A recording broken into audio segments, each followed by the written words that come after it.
आहार की शुद्धि से अंतःकरण की शुद्धि का बड़ा घनिष्ठ संबंध है।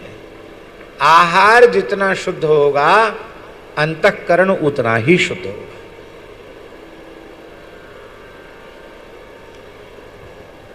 और आहार विज्ञान का जितना सूक्ष्म चिंतन हमारे भारतीय सनातन परंपरा के ऋषि महर्षियों ने किया है, उतना सूक्ष्म चिंतन किसी ने नहीं किया। आजकल के लोग, शास्त्री जी, आजकल के लोग कहते हैं कि प्याज में क्या दोष है, लहसुन में क्या दोष है, वो तो जमीन का कंद है, आलू खाते हो कि नहीं खाते हो, अरबी खाते हो कि खाते हो, क्यों नहीं खाते हो, गाजर में क्या दोष है, बैगन तो बहुत बढ़िया चीज़ है, बैगन में क्या दोष है, अरबी में क्या दोष है। ऐसा लोग आजकल के लोग कहते हैं। और लोग तो कहते हैं महाराज प्याज लहसुन तो इतनी फायदे की चीज़ है, बहुत फायदेमंद है। प्याज खाने वाले उसके बड़े बड़े यश का गान करते हैं, गुणों का बखान करते हैं। तो इसका मतलब तो यह है कि गाजर प्याज लहसुन ये सब खाने वाले कभी बीमार नहीं पड़ते होंगे, कभी बूढ़े नहीं होते होंगे और कभी मरते भी नहीं होंगे। ऐसा कोई देखा आपने? प्याज लहसुन गाजर खाने वाला कभी बीमार न पड़ा हो, बूढ़ा न हुआ हो, मरा न हो, कभी देखा सुना आपने? ये सब व्यर्थ की बात है।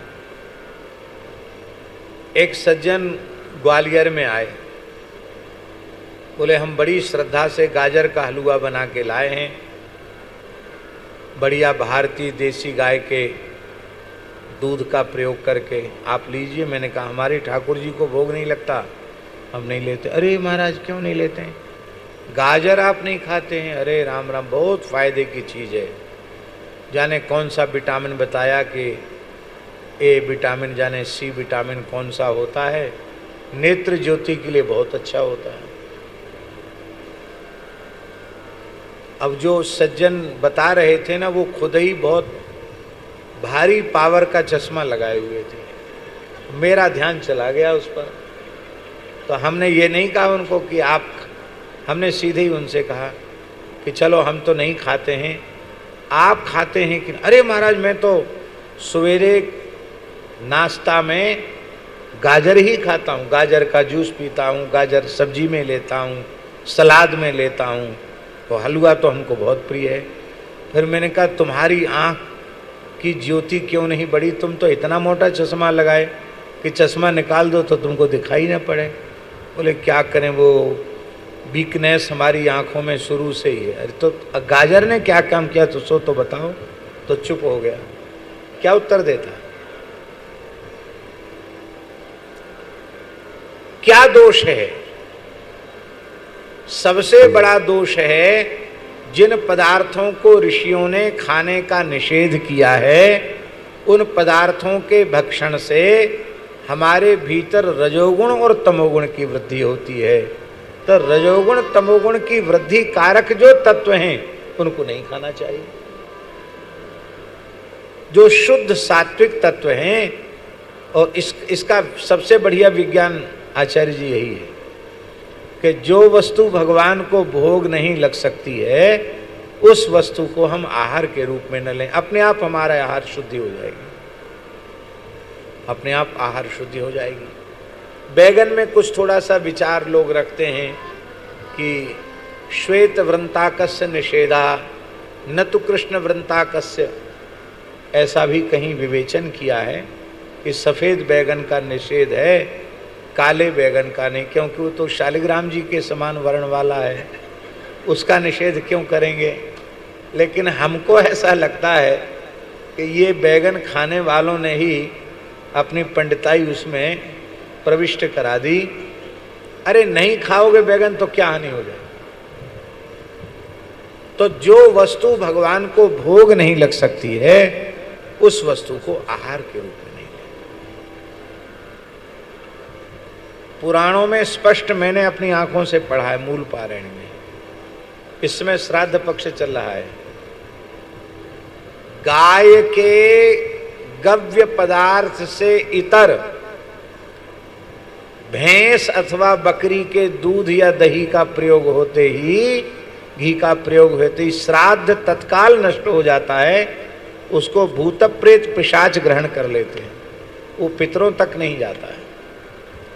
अब ईमानदारी से बताओ, कर्मकांड कराने वाले ब्राह्मणों से हम बड़ी विनम्रता से पूछ रहे हैं कि आप अपने यजमानों का श्राद्ध कराते हैं या आपके यजमान आपको श्राद्ध में भोजन कराते हैं, तो वेद लक्षणा भारतीय देसी गाय के दूध दही घी से कौन रसोई बना के जमाता बताओ? सब डेयरी का पन्नी का दूध और सब बाजार का घी। घी के नाम पे क्या है कोई पता नहीं। इसलिए धर्म का पहले तो लोग धर्माचरण ही नहीं कर रहे हैं, और धर्माचरण कर रहे हैं तो उसकी शास्त्रीय मर्यादा में नहीं कर रहे हैं, इसलिए उसका परिणाम उनको मिलता नहीं है। अब परिणाम मिलता नहीं तो वो धर्मशास्त्र की निंदा करने लग जाते कि हम तो ये किया, हमको कुछ नहीं हुआ। कैसे होगा भाई?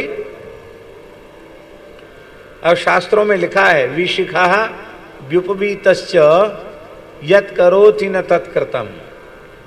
सदा शिखा सूत्र से युक्त द्विजाति को होना चाहिए। द्विजाति यदि शिखा सूत्र से शून्य है तो वह जो कुछ भी शुभ कर्म करेगा यत् करोति न तत्कृतम्, जो किया है वो न किए के बराबर है। अब बताओ कौन द्विजाति? कितने ब्राह्मण जनेऊ नहीं पहन रहे हैं, चोटी भी नहीं रखा रहे हैं। कोई जनेऊ पहनते हैं तो चोटी नहीं रखाते हैं। संध्योपासन तो करना ही भूल गए। गायत्री जब एक माला भी नहीं करते। अब ब्राह्मण ही नहीं कर रहे हैं तो क्षत्रिय और वैश्यों से आप आशा कैसे कर सकते हैं? क्षत्रिय